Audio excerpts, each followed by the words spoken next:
আসসালামু আলাইকুম dear viewers, আজকের আলোচনা থেকে আমরা জানব কিভাবে একটি অল্টারনেটরের প্রাইম মুভার বা ইঞ্জিনের ক্যাপাসিটি নির্বাচন করতে হয়। Please subscribe to the channel for more videos like this. Let's discuss in detail.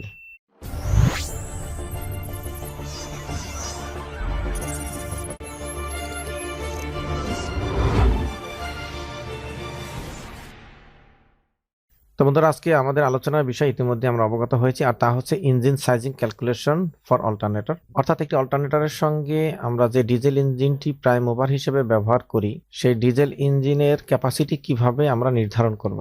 ধরুন আপনি কোনো একটি ফ্যাক্টরিতে ইলেকট্রিক্যাল ইঞ্জিনিয়ার পদে জব করছেন, কারণ আপনার ফ্যাক্টরির জন্য একটি জেনারেটর নির্বাচন করতে হবে। তাহলে আপনি কিভাবে ক্যালকুলেশন করবেন যে আপনার রিকোয়ার্ড লোড অনুযায়ী যে অল্টারনেটরটি ব্যবহার করতে হবে, সেই অল্টারনেটরকে ঘোরানোর জন্য যে প্রাইম মুভারটি ব্যবহার করতে হবে, সেই প্রাইম মুভারের ক্যাপাসিটি কত হবে। এই বিষয়টি আজকের আলোচনা থেকে আমরা জানার চেষ্টা করব। তো তার জন্য আমি এখানে কতগুলো ব্লক ডায়াগ্রামের মাধ্যমে স্টেপ বাই স্টেপ বোঝানোর চেষ্টা করেছি। তো প্রথমে আমরা ক্যালকুলেশন করব অ্যামাউন্ট অফ লোডস, অর্থাৎ আমার রিকোয়ার্ড লোড কত, যে ফ্যাক্টরির জন্য বা যেই প্রতিষ্ঠানের জন্য আমরা জেনারেটরটি নির্বাচন করব, সেই প্রতিষ্ঠানের টোটাল লোড কত আছে, বা জেনারেটরের মাধ্যমে আমরা যে লোডগুলোকে সাপ্লাই প্রদান করব, সেই টোটাল লোডের পরিমাণ কত বা অ্যামাউন্ট কত। সেই অনুযায়ী আমরা একটি অল্টারনেটর নির্বাচন করব, যেটি হচ্ছে অল্টারনেটরের আউটপুট পাওয়ার। অর্থাৎ এক্ষেত্রে অ্যামাউন্ট অফ লোড এবং অল্টারনেটর আউটপুট পাওয়ার আমরা সমান ধরে নিচ্ছি, বা কিছুটা হায়ার সাইজের আমরা নিতে পারি। এরপর হচ্ছে আমাদের এই অল্টারনেটরের যে আউটপুট পাওয়ার হবে, তার সঙ্গে অল্টারনেটরের লস যোগ করতে হবে। যেমন অল্টারনেটরের বিভিন্ন ধরনের লস হয়ে থাকে।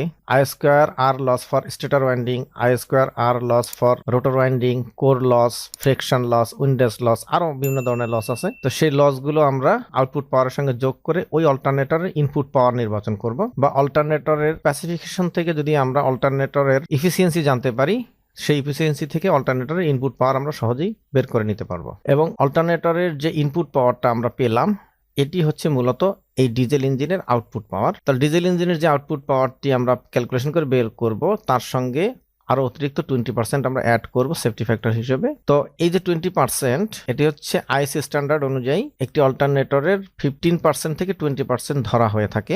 তাহলে আমাদের ধাপগুলো হচ্ছে, প্রথমে আমরা লোড ক্যালকুলেশন করব, তারপরে অল্টারনেটরের ক্যাপাসিটি নির্বাচন করব। ওই অল্টারনেটরের ইফিসিয়েন্সি জানা থাকলে আমরা অল্টারনেটরের ইনপুট পাওয়ার বের করে নিব। সেই অল্টারনেটরের ইনপুট পাওয়ার থেকে আমরা ইঞ্জিনের আউটপুট পাওয়ার বের করব, এবং আউটপুট পাওয়ারের সঙ্গে আর 20% আমরা আইএসি স্ট্যান্ডার্ড অনুযায়ী আরো 15 থেকে 20% আমরা যোগ করে নেব। আমরা আজকের ক্যালকুলেশনটি করার জন্য ধরে নিলাম যে আমাদের অ্যামাউন্ট অফ লোড 60 কিলোওয়াট। এই যে অল্টারনেটরটি দেখতে পাচ্ছেন, এরকম অল্টারনেটরের বডিতে এই ধরনের একটি নেম প্লেট থাকে। সেখান থেকে আমরা দেখতে পাচ্ছি যে এখানে পাওয়ার ফ্যাক্টর ধরা হয়েছে 0.8। তো আমাদের রিকোয়ার্ড লোড যদি হয় 60 কিলোওয়াট, আর আমাদের অল্টারনেটরের ম্যাক্সিমাম পাওয়ার ফ্যাক্টর যদি হয় 0.8, তো এই 0.8 অনুযায়ী আমাদের অল্টারনেটরের কেভিএ হবে 75 কেভিএ। তো সেই বিষয়টি এখানে লেখা হয়েছে। So output KVA rating of alternator at 0.8 power factor is kilowatt divided by power factor equals to kVA 75. অল্টারনেটরের output পাওয়ার পেয়েছি 60 কিলোওয়াট। তাহলে এখান থেকে আমরা অল্টারনেটরের ইনপুট পাওয়ার বের করব। তাহলে আউটপুট পাওয়ারকে অল্টারনেটরের ইফিসিয়েন্সি দ্বারা যদি ভাগ করি, তাহলে আমরা অল্টারনেটরের ইনপুট পাওয়ার পাবো। তাহলে ইফিসিয়েন্সি 0.85 আমরা কোথায় পেয়েছি? আমাদের এখানে লেখা আছে ইফিসিয়েন্সি অফ অল্টারনেটর 85% to 90%। অর্থাৎ একটি অল্টারনেটরের সাধারণত ইফিসিয়েন্সি 85 থেকে 90% এর মধ্যে হয়ে থাকে। তো সেক্ষেত্রে আমরা 85% ধরে নিয়েছি। আর যদি অল্টারনেটরের স্পেসিফিকেশনের মধ্যে ইফিসিয়েন্সি উল্লেখ করা থাকে, তাহলে আমরা সেই ভ্যালু দিয়ে ক্যালকুলেশন করব। আর যদি বলা না থাকে, তাহলে আমরা 85 to 90 এর মধ্যে একটা ভ্যালু ধরে ক্যালকুলেশন করব। তবে আজকের ক্যালকুলেশনের ক্ষেত্রে আমি 85 ধরেছি। তাহলে সেই অনুযায়ী আমরা অল্টারনেটর ইনপুট পাওয়ার পেলাম 70.59 কিলোওয়াট। এই 70.95 কিলোওয়াট হচ্ছে অল্টারনেটরের ইনপুট পাওয়ার, অর্থাৎ ইঞ্জিনের আউটপুট পাওয়ার। তাহলে আমরা লিখতে পারি বিএসপি মানে brake horse power of engine is 70.95 divided by 0.7462 equals to 94.5 horse power. অর্থাৎ ইঞ্জিনের আউটপুট পাওয়ার হচ্ছে 94.5 এইচপি। অর্থাৎ আইসি স্ট্যান্ডার্ড অনুযায়ী ইঞ্জিনের ক্যাপাসিটি আরো 15 থেকে 20% অতিরিক্ত ধরতে হবে। তা সেই অনুযায়ী required engine BSP is 94.5 add 20%। আমরা 20% অ্যাড করলাম, তাহলে ক্যালকুলেশন অনুযায়ী আমরা পেলাম 113.4 এইচপি। তো আমরা এই যে 113.4 এইচপি পেলাম, এক্স্যাক্টলি এই অ্যামাউন্টের ইঞ্জিন কোনো ম্যানুফ্যাকচারের কাছে নাও থাকতে পারে।